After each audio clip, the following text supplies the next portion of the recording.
Welcome to পালের রান্নাঘর। আজকে আমি আবার রান্নাঘর ঢুকে পড়েছি নতুন একটা রেসিপি দেখা বলে। সেই রেসিপিটা আমি আপনাদের সাথে শেয়ার করব। তাহলে দেখা যাক আজকে আমি কী রেসিপি করব। আজকে করবো ইলিশ মাছের ভাপা। বড় ইলিশ পাইনি, ছোটো ছোটো ইলিশ নিয়েছি, এরকম ইলিশ। এই ইলিশগুলো আগে, আর এখানে আমি কালো সর্ষে, সাদা সর্ষে, কাঁচা লঙ্কা, নুন, হলুদ দিয়ে বেটেছি যাতে তেতো না হয়।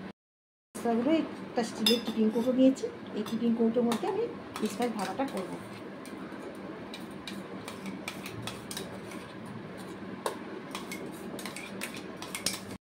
অনেকটা সর্ষে কাঁচা লঙ্কা বাটা দিয়েছি।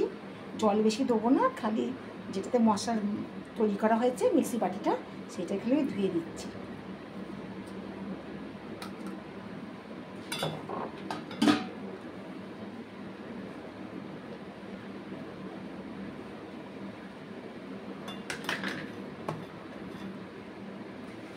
নুন দিয়ে তো আমি সর্ষেটা বেটেছি, আবার একটুখানি নুন দেবো।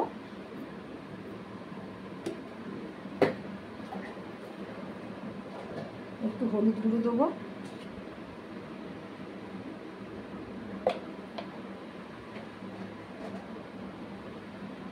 আমি অনেক কাঁচা লঙ্কা বেটেছি, একটু কালারের জন্য আমি লঙ্কা করে দেবো। আর হলুদটা আপনারা একটু কম দেবেন, কেন ভাবার তো একটু হলুদে গন্ধ ছাড়ে। অনুযায়ী অল্প করে একটু চিনি দেবো।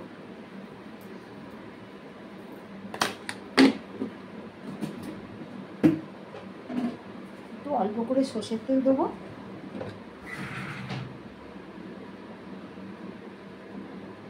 আবার মাছগুলো মাখানোর পর আবার একটু সর্ষের তেল দেবো, কেন প্রচুর ঝাঁঝ উঠবে। ভালো করে মশলাটাকে আমি চামচ দিয়ে নিয়ে নিচ্ছি।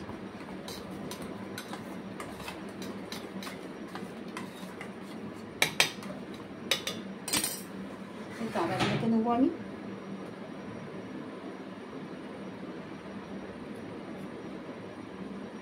খুব ছোটো ছোটো মাছ,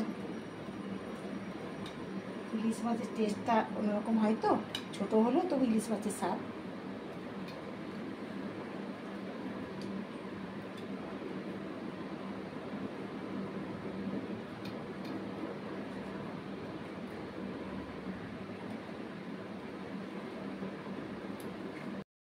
এই কুচুনো ধনে পাতা দেবো।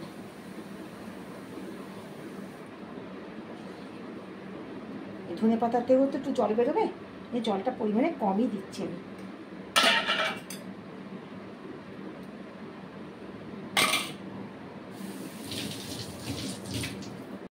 দেবো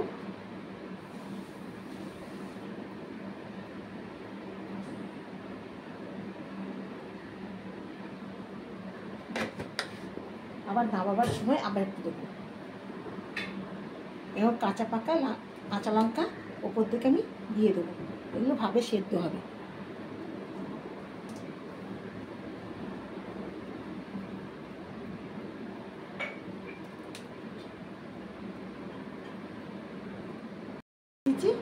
এইটা আমি এখন দেবো না, নামাবার সময় লেবুর রসটা, ঢাকনাটা করে লেবুর রসটা দিয়ে তবে গরম গরম সার্ভ করবো। টিফিন কৌটোটা বন্ধ করে দিলাম, দিয়ে এবার আমি এটাকে ভাপাতে দেবো। ঠিক 20 মিনিট থেকে 25 মিনিট এটাকে ভাবে রেখে দেবেন। কড়ার মধ্যে আমি দেখাবো আপনাদের। কড়ার মধ্যে একটু জল দিতে হবে। এই জলটা এই টিফিন কৌটো নিচে পর্যন্ত হবে, দাগ পর্যন্ত। দাগের উপরে যেন না ওঠে, দাগের উপরে উঠলে টপর টপর করে ফুটবে, তো সেই জল ঢুকে দিতে পারে। টিফিন করে এই যে দাগটার তলা পর্যন্ত জলটা আমি। বন্ধুরা, আমি কড়ার মধ্যে জল দিয়ে দিচ্ছি, একটু গরম হয়ে গেছে। এবার আমি টিফিন কৌটোটা বসিয়ে দিচ্ছি। দেখুন কতটা পর্যন্ত জল আছে, এই দাগটা ওঠেই নেই, দাগের তলা পর্যন্ত। এবার আমি একটা থালা চাপা দিই।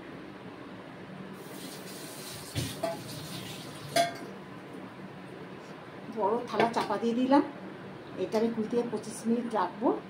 আর আমি এই ইলিশ মাছের মুড়োগুলো ভেজে পুঁই শাক চচ্চড়ি করেছি, তার সাথে দিয়ে দেবো। বন্ধুরা দেখুন, আমার ইলিশ মাছ ভাবা হয়ে গেছে। কত সুন্দর হয়েছে দেখুন।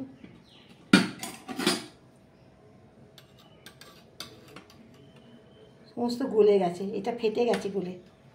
কত সুন্দর হয়েছে দেখুন, কালারটা দেখুন। আমি আর তেল ওপর থেকে আর ছড়াচ্ছি না, এতেই তেল হয়ে গেছে। ইলিশ মাছের একটা তেল আছে।